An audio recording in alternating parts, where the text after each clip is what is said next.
Can I pin the same pin twice? Should I use desktop or mobile? How do I repurpose content on Pinterest? We today are diving into these questions and many other questions. These are some of our most common questions that we get here at Simple Pin Media. So let's do a Q&A.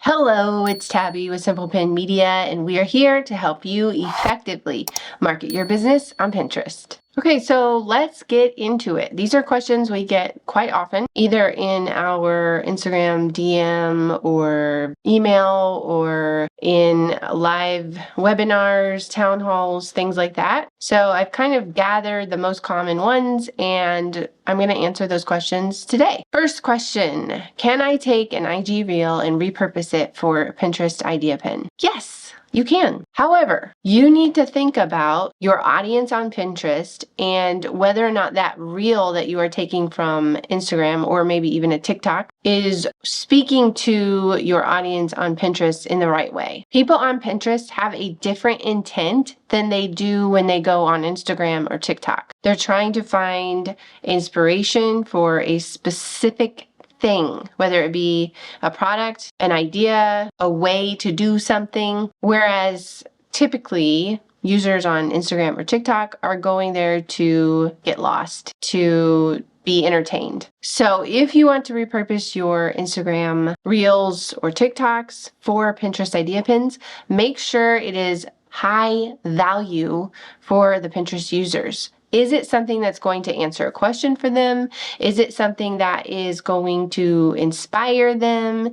Is it a tutorial, a how-to, things like that? That is what is going to transfer well over to Pinterest. Next question, can I pin the same pin with the same title and description over and over again? Yes, you can. You absolutely can. We do this all the time. I do this all the time. I use the same title. I use the same description. And I pin that same pin to multiple relevant boards. I space out how often that pin is going to each of those boards, typically anywhere from 3 to 7 days apart.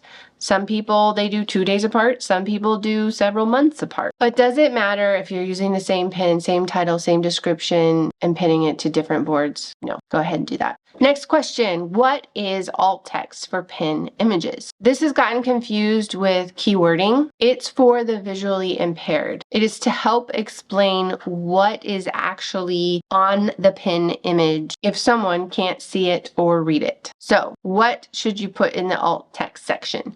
You should directly explain what is on the pin image. Let's say you have a pin image where you took a shot over the bowl of kale salad. So what you would put in the alt text section would be aerial view of a blue bowl with the kale salad. Next question, video pins, standard pins, idea pins. What should be the ratio of each pin? How often should I be pinning them? Video pins is kind of up in the air right now just because idea pins are kind of taking over a little bit, especially because Pinterest is rolling out the linking ability on idea pins.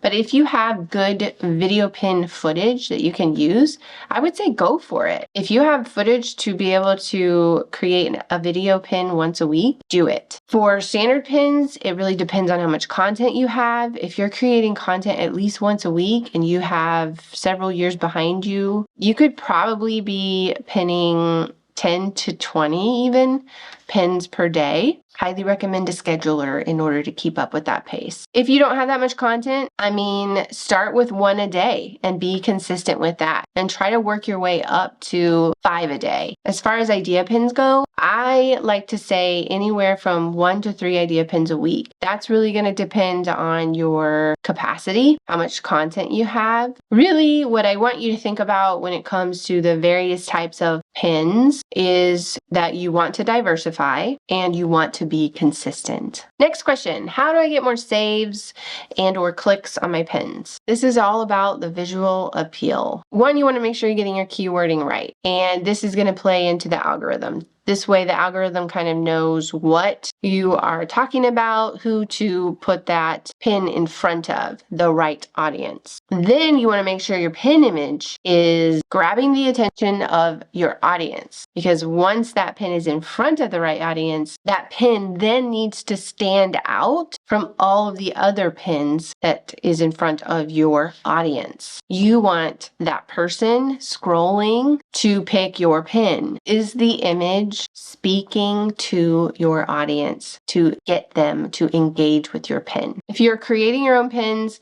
get some advice, get feedback from friends, colleagues, people who will be honest with you. If you struggle with pin design, I highly recommend that you start with templates. There are free templates, there are paid templates. We have templates here at Simple Pin that are specific for different niches. Canva has free templates. There's lots of templates out there. Desktop versus mobile. For the most part, Pinterest is definitely more user-friendly. As far as when I say user-friendly, I mean the marketer, the business owner. It's definitely more user-friendly for them on desktop. It's much easier to schedule a bunch of pins.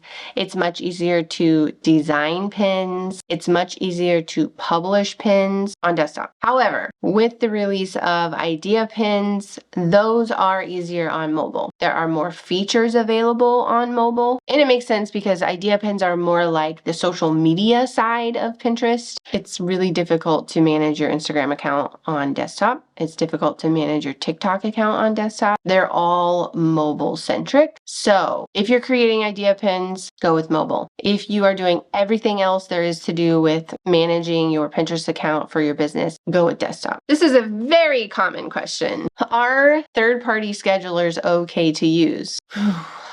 Yes, they are. There's like this big rumor going around that if you use a third-party scheduler, then Pinterest will somehow penalize you. We haven't seen that to be true. We manage lots of accounts. We schedule all of our clients' accounts, including Simple Pin Media's account, on a third-party scheduler. It's typically Tailwind. Sometimes it's later and sometimes it's Planoly. There are several Pinterest-approved scheduling partners. I'll leave a list of all the partners that Pinterest has on their website that are approved, that you can use, and it is a-okay to use a third-party scheduler to schedule your pins. And the last one I'm going to talk about today, pinning strategy. I did talk about it in this video, and I'm going to link it below as well, so you can watch it after this. But ultimately, pinning strategy is not a one-size-fits-all answer. Not only are there different niches, but there are different, how do I say, industries. Like, for instance, you can have a food blogger and then you can have a product seller, which even then that can be broken up from physical product sellers with boutiques and things like that compared to digital product sellers. There's just a wide variety of business owners and creators on Pinterest.